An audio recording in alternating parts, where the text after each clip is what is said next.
umumnya setiap tahun berganti dan muncul penanggalan baru di bulan baru, di tahun yang baru.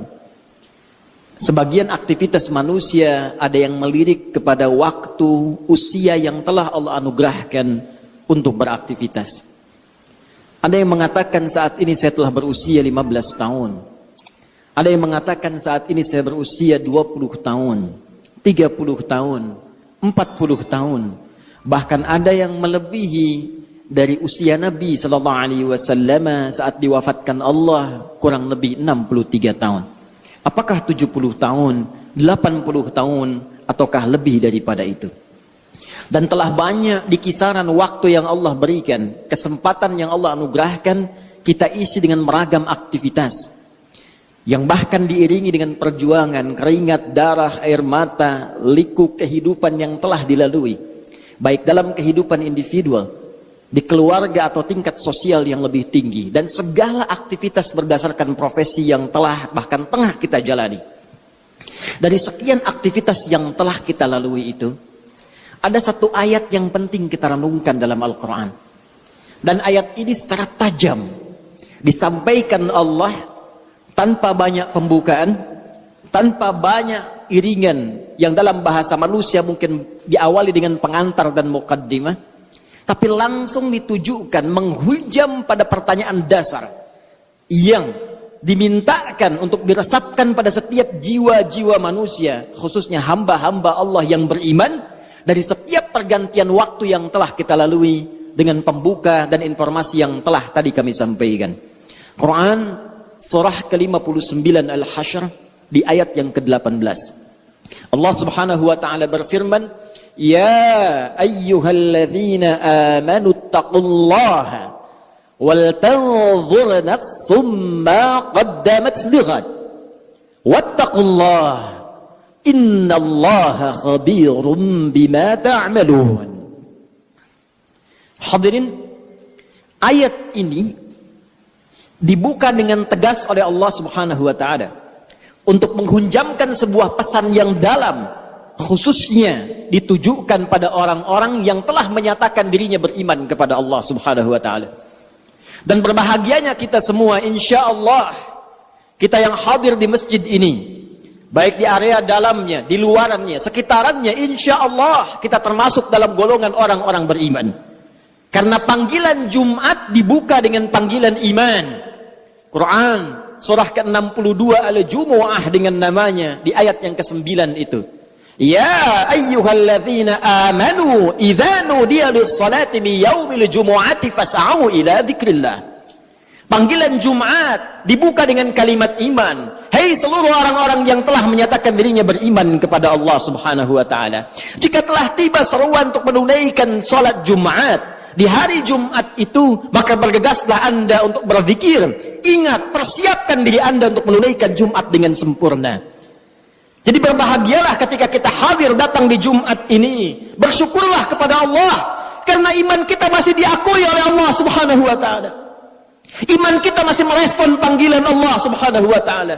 Dari sekian hamba-hamba Allah, bahkan yang mengatakan dirinya beriman sampai Jumat ini, kita yang terpilih dan berada di masjid ini. Belum tentu orang yang mengatakan dirinya beriman kemudian bisa mudah untuk menunaikan ibadah Jumat ini. Tapi dari syukur yang kita dapatkan ini, hadirin sekalian, kembali kita dipanggil, disentuh dengan iman kita ini. Dalam ayat yang tegas Allah sampaikan di Quran surah ke-59 ayat 18 ini. Ya ayyuhalladzina amanu. Kalau kita tarik ke dalam suasana Jumat saat ini, hei jamaah-jamaah Jumat yang telah datang dengan panggilan iman itu. Hei kalian yang telah menyatakan dirinya beriman kepada Allah Subhanahu wa taala. Bahkan dibuka dengan huruf ya, disebutkan 360 kali dalam Al-Qur'an. Huruf ya, harfun nida, itu digunakan untuk memanggil seluruh jarak yang ada. Nidaul qarib, nidaul mutawassit, nidaul ba'id. Ada 14 huruf nida dalam bahasa Arab. Ada a, ada ya, ada aya, ada wa, dan sebagainya. Tapi di Al-Quran hanya satu yang disebutkan. Ya, karena huruf ya itu bisa mencakup seluruh fungsi panggilan dalam bahasa Arab. Dekat, menengah, jauh. Kalau disandingkan dengan kata iman, ya ayyuhalladzina amanu, Seakan Allah ingin mengatakan, hei seluruh pemilik iman tanpa kecuali. Alladzina disebutkan 1080 kali dalam Al-Quran, mencakup seluruh kalangan tanpa kecuali. Besar, kecil, tua, muda, sepanjang dia merasakan dan mengakui dia punya iman. Kata Allah, hei para pemilik iman, yang mungkin diantara kalian kualitas imannya beda-beda. Ada yang kalian imannya kuat, sehingga kedudukannya merasa dekat denganku. Jangankan dipanggil dalam salat fardu, bahkan sebelum datang fardu, tergerak menunaikan salat sunnahnya. Bahkan sebelum datang subuh, sudah bangun untuk tahajudnya. Bahkan tidak menunggu Ramadan, Senin Kamis dia kerjakan sunnahnya. Ayamul bid dia tunggu-tunggu walau belum tiba waktunya. Yang dekat dengan Allah. Ada yang biasa-biasa mutawasit menengah. Salat nunggu fardu, puasa nunggu Ramadan, tapi iman masih melekat dalam dirinya, walaupun keadaannya di tengah-tengah hubungannya dengan Allah Subhanahu wa Ta'ala. Ada yang ba'id, mungkin merasa jauh karena maksiat yang banyak dikerjakan, tapi masih menunaikan salat walau terlambat, masih ingin mengaji Al-Quran walau kadang-kadang.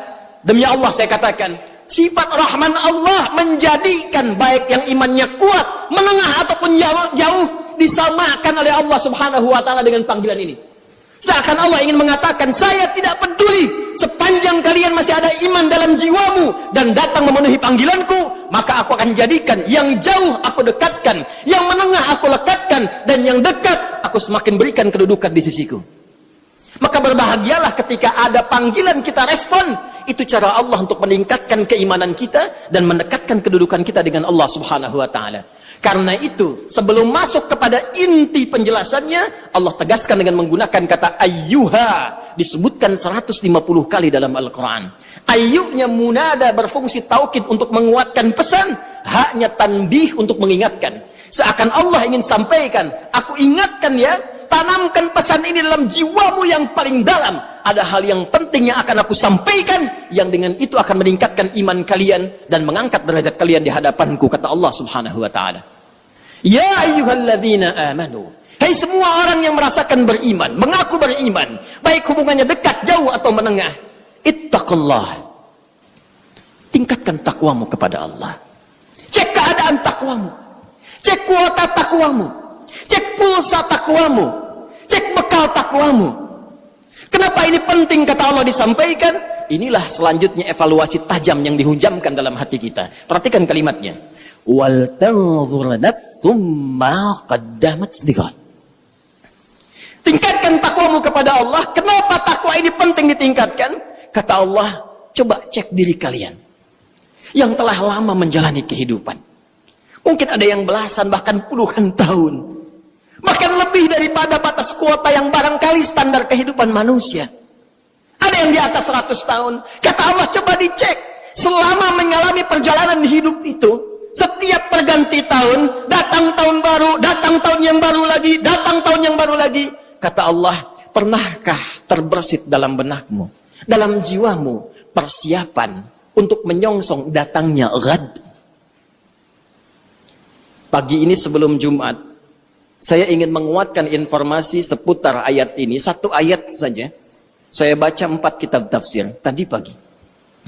Dari mulai Tafsirul Quranil Azim karya Ibnu Katsir rahimahullah, Mafatihul Ghaibnya Ar-Razi, Al-Kasyafnya Zamakhsyari, sampai Tafsirul Wasitnya Muhammad Sayyid Tantawi. Demi Allah kami katakan, dari 4 kitab tafsir ini semuanya satu kata dalam menafsirkan ayat ini, dan tidak ada ikhtilaf, perbedaan pendapat di kalangan para ahli tafsir. Semua mengatakan yang dimaksud dengan ghad di sini yaumul qiyamah. Yaumul qiyamah. Tibanya hari kiamat. Tibanya hisab kita di hadapan Allah Subhanahu wa Ta'ala. Dalam bahasa bebasnya, tapi lugas dan tegas, seakan Allah ingin mengatakan, hei, kalau besok kamu dihisab dari pergantian waktu yang telah kami lalui, dari masa yang telah kami berikan kepada kalian, dari setiap perganti tahun, tahun baru, tahun baru, tahun baru, kalau tiba-tiba besok kiamat, bekal apa yang telah kamu siapkan untuk menjunjung itu? Bekal apa yang telah kamu hadirkan untuk menghadapi hari kiamat itu?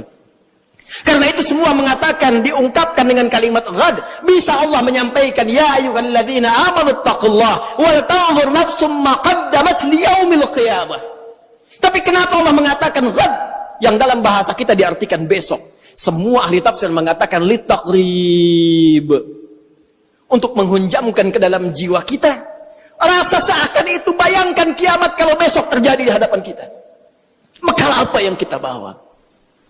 Duhai Anda yang hadir di Jumat ini, yang telah menghasilkan dan mengumpulkan dari sekian banyak waktu yang Allah berikan kepada Anda, ragam harta benda yang sudah Anda koleksi, rumah yang luas, kendaraan yang begitu membentang dengan ragam yang sangat luar biasa, pakaian yang bagus-bagus, perhiasan yang melekat di tubuh. Demi Allah saya katakan, kalau Anda wafat di hari ini, bagaimana hisab Anda di hadapan Allah Subhanahu wa taala? Kalau kiamat terjadi besok, apa persiapannya kata Allah? Dan kiamat terkecil itu kematian.